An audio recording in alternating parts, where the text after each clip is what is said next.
এখন দেখাবো এই আইপিএসটা কিভাবে কানেকশন দিবেন। এক মিনিট। সর্বপ্রথম কি করবেন, ভুল করেন অনেকে, আগে সবসময় কি করবেন, এই নিউট্রালটা আগে লাগাবেন সবসময়। কেন লাগাবেন সেটার ব্যাখ্যা আমি দিব। আগে সর্বপ্রথম নিউট্রাল লাগাবেন, নতুনদেরকে বলছি নিউট্রাল আগে লাগাবেন, এরপরে ফেসটা লাগাবেন। এখন বলতে পারেন যে আগে ফেস লাগালে কী হবে, আগে আপনি যখন ফেসটা লাগাবেন নিউট্রালটা যখন দিবেন তখন একটা শব্দ হবে, এটা স্পার্ক করবে, এই জন্য আগে নিউট্রালটা লাগাবেন। ভিডিওটি দেখুন, আমি লাগাচ্ছি, আপনারা দেখতে থাকুন। সোজা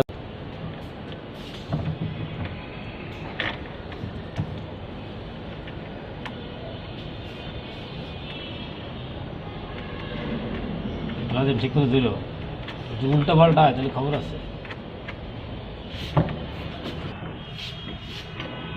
এটাকে ভালো করে টাইট দিবেন, মানে কখনো লুজ না থাকে, লুজ থাকলে এটা স্পার্ক করবে, একসময় আইপিএসটা নষ্ট হয়।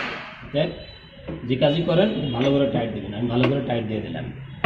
এখন আমি ফেসটা লাগাবো। দেখেন, ফেসটা হালকা একটু বাড়ি দিবেন আগে।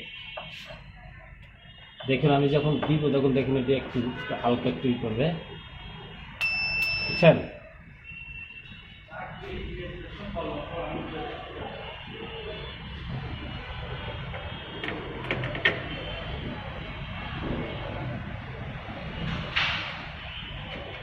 অনেকে ভয় পান এই কানেকশন দিতে, অনেকে ভয় পান, ভাবেন শর্ট করতে পারে। শর্ট করবে না ভাই, একটু সাবধানতা অবলম্বন করলে কোনো সমস্যা নেই।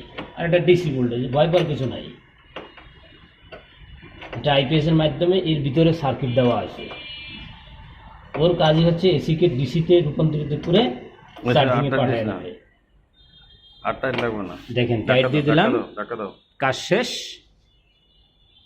এখন আমি ভিতরে ভালো করে বসায় দেব, আমার কাজ শেষ।